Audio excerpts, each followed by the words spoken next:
ستړي مشه زه رحمان بودره یم. دا پروګرام بي کاست دی. تر اوسه پورې په افغانستان کې زلزلې په کونړ او ننګرهار ولایتونو کې د مرګ شمېره چې ده تر 800 زیات اورېدلې ده او په زرګونو خلک ژوبل دي. په افغانستان کې واکمنو طالبانو په نړۍ غږ کړی دی چې سم د ټکه دی د افغانستان سره د بیړنیو مرستو لپاره همکاري شروع کړي. په کونړ کې په عمومي ډول باندې تر اوسه پورې د 800 شهیدانو راپور لرو. انا لله و انا الیه راجعون. همدا ډول 2500 نفره ټپیان شوي دي. د پیښو محل نورګل ولسوالۍ ده، څوکۍ ولسوالۍ، وټپور ولسوالۍ، ماڼوګي ولسوالۍ، چپه دره او نورې سیمې. یوه یادونه وکړو د نورګل ولسوالۍ په مزار دره سیمه کې هغه مزار دره کلي ته لا تر اوسه پورې ټیمونه رسېدلي دي، خو د ژغورنې هغه جزیات موږ ته نه دي هغه یعنې تلفات ډېرولی شي. خپل افغانستان کې واکمنو طالبانو هم نږدې د یو عرب افغان کرنسۍ اعلان کړی دی چې دا مرستې چې نږدې 80 لکه پاونډ د جوړیږي. ذبیح الله مجاهد صاحب چې کله مطبوعاتو ته معلومات ورکول نو هغه ویل چې ممکنه توګه باندې په نورګل ولسوالۍ کې او په نوردره کې او په دغه سیمو کې چې کوم ځای کې امدادي کارونو ته ضرورت دی په ممکنه توګه د مړو شمېره ډېره زیاته وي. ټول افغانستان کې دا وخت یو چیلنج دی، یو مشکل دی، اقتصادي جنجال دی، بېروزګارۍ زیاتې وي، خلک د مخکې نه په تکلیف او مشکل کې و. دا یو بل قدرتي افت چې دی راغی او ډېر لوی مشکل پیدا کړ، ډېر لوی مشکل پیدا کړ په داسې حال کې چې د وړاندې نه خلک د مشکلاتو سره مخ وو. د روغتونونو کمی و، د ډاکټرانو کمی و، د درملو کمی و، د ژغورنې د کارونو لپاره چې دستیاب وسایل وو هغه کم وو. د پاسه قدرت چې دی هغه یو داسې ازمایښت راوسته چې خاصه توګه باندې په نورګل ولسوالۍ کې او په دغه خواوشا سیمو کې لوی تباهي وشوه. کله چې دا زلزله راغله په هغه وخت کې ما پروګرام کوو، ما یو مشهور جیالوجیسټ ډاکټر عاصم صاحب سره خبرې کولې. نو هغه وخت هم دا فکرمندي ښودلې وه چې چونکې زلزله د ځمکې په سر راغلې ده، اوپره راغلې ده، ډېره ژوره نه ده او قدرت نظام داسې دی چې دا غرونه په ځمکه کې دننه چې کله جنګېږي یا تختې دي غټې غټې یعنې زموږ تاسو تصور نه هم لوی لوی دا غرونه چې موږ ته غټ غټ ښکاري دغه شان غرونه په ځمکه کې دننه دي. نو دا د یو بل سره یو بل نه وتمبېږي او چې کله وتمبېږي نو د دې کله سر د پاسې ورانې وشو نو بره به زلزلې تاوان چې دی ډېر زیات محسوسېږي او که لاندې وشو ژور وشو ممکنه توګه زلزله زوروره وي خو تاوان یې ځمکې سر ته دونه ونه رسي. مثال په توګه 6.2 یا 6 ریکټر سکیل باندې ناپ شوې زلزله چې ده د زلزلې ماهران ډېره طاقتوره زلزله نه ګڼي. د 6.5 نه بره راغلې زلزلې چې دي انتهایي طاقتورې زلزلې ګڼل کېږي. مثال په توګه په 2023 کې په هرات کې زلزله چې وه 7.7 میګنیټیوډ وه ریکټر سکیل باندې، یعنې د هغې طاقت د دې زلزلې نه نږدې ډېر لوړ و. هغې دومره زیات تاوانونه وکړي، علت هغه په ځمکه کې دننه ژور راغلې وه. ډاکټر عاصم صاحب ما ته داسې ویلي وو دا د ځمکې نه څه تقریبا 10 کیلومتره لاندې دا زلزله راغلې وه چې دا یو ډېره نږدې زلزله ګڼلی شي. دغه ځای کې عام توګه باندې چې کومې زلزلې راځي نو د هغې فوکس چې څه ته موږ وایو په کوم ځای کې هغه راکس د یو بل نه وشلېږي نو هغه د هغې چې کوم دغه وي هغه ژورتیا وي نو هغه تر 100 کیلومترو پورې هم کیدی شي. نو 10 کیلومتره ځمکې سره ډېره نږدې یو زلزله راغلې وه نو د هغې نه دا ثابتېږي چې دغه ځای کې به نقصان کافي حده پورې شوی وي چونکې دا زلزله د شپې په نیمه شپه باندې راغلې ده نو په دغه وخت کې به تقریبا هر یو کس په کور کې دننه موجود و او د هغې د وجې نه جاني نقصان چې کوم دی ځاني نقصان چې دی نو هغه نور هم زیات کیدی شي. دا وخت چې کوم موږ بي کاست دا پروګرام بیګا کوو نو ما د زلزلې د ماهرانو سره په شریکه د دې زلزلې د تباهۍ لپاره چې کوم پیمانه ده هغه ناپ کړله او د هغې تاوان موږ ته دغه د مصنوعي ځیرکتیا چې کوم تصور بیا کې داسې راښکاره کړی و چې دا د ځمکې کې دد نه چې کله یعنی یو غټ غرونه دي یا یو غټ ګټې دي او کمران دي یو بل سره وجنګېږي نو په ممکنه توګه دا داسې هم کېدی شي او په ممکنه توګه داسې هم کېدی شي نو چې کوم ځای د ځمکې په سر دی او هغه که قدرت نظام دی هغه شیلو دی او هغه اوپره دی او هغه ډېر ډونګې دی او ژور نه دی که داسې شو نو د ځمکې د پاسه چې کوم کلی دی هغه لاندې پرېوتی شي پوره لاندې تللی شي او دا ځمکه دا شش چې وهي تاسو ځای په ځای دا کیمرې وینئ دا ځکه داسې شش وهي چې د لاندې چې کوم نظام دی د هغې د لاسه قدرت د ځمکې په سر باندې شش چې دی دې ته که تاسو وګورئ نو په دیوالونو باندې لګېدلې کیمرې چې دي هغه موږ ته ښودل کېږي سړي تاسو یقین نه راځي چې موږ خو یو ونه چې د هغې ته که یو انسان زور ورکوي هغه نشي ړقولی نو بیا داسې یو غټه ډېر لوی علاقه چې دا غړقېږي ځمکه خوځي د دې ځمکې لاندې هغه نظام چې دی دراصل دا د هغې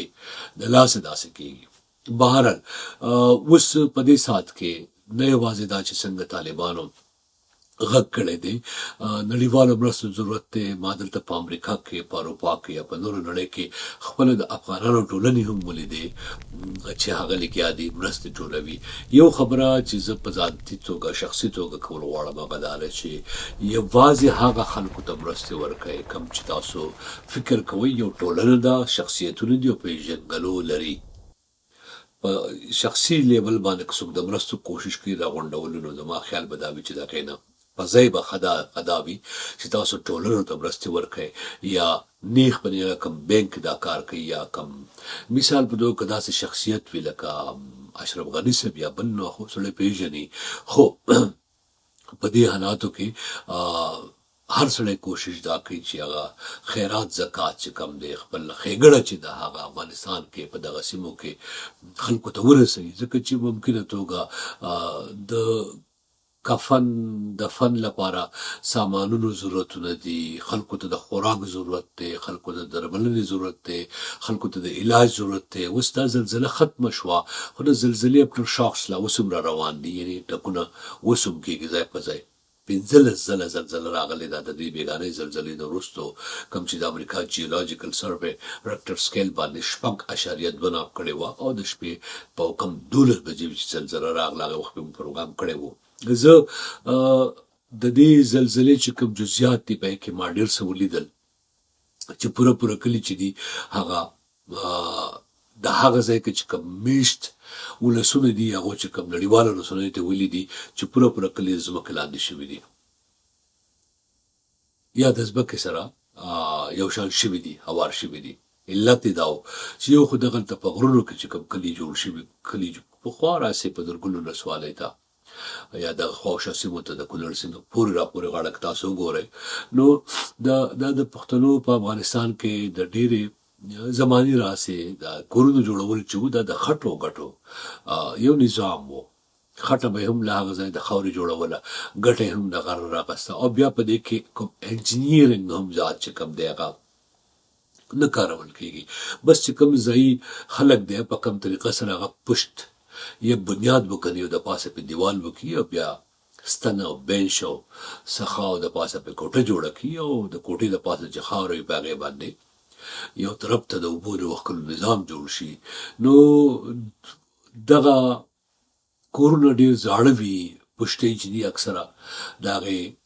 کمزوري شوي وي بیا چې بارانونه وشي دا نور پاسته شي او کله چې دا قسمه زلزله راشي د ځمکې په سر باندې نو دا چې یو درز هم وخوري پوره کوټه را پرې باسي په ځینو سیمو کې تاسو وګورئ لکه جاپان د مثال په توګه تر ټولو زیاتې زلزلې چې دي هلته راځي هلته د نظام هغو داسې جوړ کړی چې په 20 منزله 10 منزله 30 منزله 50 منزله بلډینګونه دي خو بیا به هغه ششنېږي خو پرېوځي نه انجینیرنګ دراصل تر ټولو غټ مهارت په دې کې چې دی هغه هغې ته ترلاسه دی که دغه شان زلزلې چې په جاپان کې راځي خدای دې نه کړي چې په نورو نړۍ کې راشي په خاصه توګه افغانستان په دې کلیوالو سیمو کې راشي نو بیا د یو انسان د بچ کېدو امکان هم نشته دی ځکه چې دغه کورونه هغې ته نه ټینګېږي. اوس زما ولیدل په دې ویډیوګانو کې ځینې خلک چې دی هغو بیخي د وټې د سر د پاسه کور جوړ کړی دی او لاندې ورته یو ستن لګولی دی، بیش لګولی دی، نو لږ درس سره هغه پرېوځي. دا د نصیحتونو وخت هم نه دی او دا د ګیلو وخت هم نه دی. حقیقت دا دی چې دا یو سبق ضرور دی، دا یو درس ضرور دی چې په داسې حالاتو کې چې د شپې خلک وده وي، تیاره وي او ناڅاپه قدرت زلزله راوسته، نو په دغه وخت کې خو انسان تېښته نشي کولی، خپل بچوړی د خپل سینې سره نشي راجوختولی. بوډا بوډۍ مشر کشر چې دی هغه تر څو ته لاټین بلای، تر څو بجلي بلای، تر څو ته چورباتي راخلی، تر څو ته ټارچ راخلی، په دغه وخته پورې تا باندې کوټه را پرېوتي او بیا کوټه را پرېوتو مقصد هم دا نه دی چې ته په هغه ساعت مړ شې، ته په هغه ساعت ژوبل شي، نو ژغورل امکان لري. خو چې کله تیاره وي په داسې حالاتو کې او شپه وي نو بیا د هغه ژغورل امکان نه لري. کله نا کله داسې وشي ته ډېر وخته پورې په دې پرېوتې کوټه کې یا دیوال لاندې یو کس ژوندی وي، هغه ته تنفس یا ساه اکسیجن ورکول کېږي یا غسې شي، تر هغه پورې هغه ساه اخلي. خو د ساه غستو لپاره باید یو دومره وخت وي د انسان سره چې هغه وژغورل شي، نو هغه ژغورل هم ممکن نه دي. علت دا دی چې د شپې په تیاره کې په داسې حالاتو کې د زلزلې په راتګ کې یوازینی نظام دا دی چې ستا په کوم ځای کې ته پاتې یې، که کور دی، که حجره ده، که دکان دی، که هوټل دی، چې پای کې دومره توان او طاقت وي چې هغه ځان ژغورلی شي. اوس په ټوله نړۍ کې د انجینیرنګ یا د مثال په د کونړ دی، جلال آباد دی، کندهار دی، بل ځای دی، بل هر ولایت چې دی پای کې د هر والي بیا د هر والي سره خواته خپله ولسوالي چې دی د هغې ډیولپمنٹ اتھارټیز دي یا د آبادکارۍ ادارې دي، نظامونه دي. لکه زه چې اوس د امریکې په ورجینیا په کومه ولسوالۍ کې یا ضلع کې پاتې کېږم، پرنس ویلیم ورته وایي، زه چې په خپل کور کې شاته د دالان نه شاته بیک یارډ چې ورته وایي یو ورکوټه غوندې کچا چبوتره هم جوړوم چې سامان به کېدم، نو باید زه د کاونټي نه اجازت واخلم. د کاونټي نه اجازت معنی څه ده؟ معنی دا ده چې هلته کې دیوال څنګه جوړ شي، هلته کې د اوبو د وتو لاره څنګه جوړه شي، هلته بجلي څنګه ولګول شي، هلته که اور ولګي په هغه وخت څه کېدی شي. نو دا خلک داسې ولې کوي؟ دا څنګه کوي چې د دې لپاره ماهران ساتلي وي، قانون جوړ شي، قوانین جوړ شي. دا ولې جوړ شي؟ ځکه چې هر انسان ضروري نه چې هغه په هر څه پوهېږي. زه په انجینرنګ بالکل نه پوهېږم، ممکن د بل سړی چې دی هغه په خبر جوړولو نه پوهېږي. نو د دې لپاره ځکه دا خبره ما وکړله چې په داسې مشکلاتو کې د نصیحتونو وخت نه دی، خو که په آینده کې یو سړی خپل کور جوړوي نو دې ته باید پام وکړی شي چې په داسې قسمه حالاتو کې، په داسې قسمو کلو کې دغه سیمه چې دا په فالټ لاین باندې ده، یعنی هغه ګټې قدرتي ځمکه کې دننه چې غرونه دي، کوم چې ټیکټونیک پلیټس وایي یا دا قسمه شیان دي، نو دا همیشه د یو بل په ضد په ټکر کې روانې دي. په ځینې سیمو کې داسې روانې دي، دا تختې دی یو لاندې ده بله پاتې ده، د لاندې تخته که داسې شوه نو هم زلزله ده، که دا باسنۍ تخته داسې شوه نو هم زلزله ده. او په ځینې سیمو کې داسې روانې دي، یو بل ته نیغې زور ورکوي، یو بل له پرشر دی، نو چې کله پرشر سیوا کېږي داسې کېدی شي، کله داسې کېدی شي. نو د دې معنی ده چې په دې سیمو کې به همیشه زلزلې راځي، لکه د امریکې په کلیفورنیا کې. لہذا په زلزله فالټ لاین باندې یا د زلزلو په لیکو باندې چې ته پاسه کلی جوړی، اوس خو دا دنیا ته ښکاره چې کم فالټ لاین دی. که د زلزلې پیشګویي نشي کېدی، خو د زلزلې د فالټ لاین نشاندهي ضرور کېدی شي. لہذا کورونو جوړولو کې احتیاط پکار دی. دا پروګرامونه زه ډېر د تکلیف مناظر تاسو ته نه ښیم، خو ما په خپلو سترګو چې کومې جنازې لیدلې دي، پوره کلونه جنازې پورته کېږي او خلک لګیا دی، افغانان لګیا دی، مرستې کوي، په نړیوال ډګر باندې مرستې روانې دي، په افغانستان کې کور دننه هم مرستې روانې دي. هغه خلک چې په دې ساعت کې هغه ډېر زیات مرستو ته حاجت لري. زما خواهش به دا وي چې تاسو د واکمنو سره، چارواکو سره چې د هغو سره سم دستیاب وسایل دي، په هغې کې د هغو کومک او ملګرتیا وکړئ. په دې وخت کې نور شیان چې دی هغه یو طرف ته پرېښودل پکار دي، ځکه چې د خلکو د ډېر زیاتو مرستو او کومکونو ضرورت دی. خپل خیال ساتئ.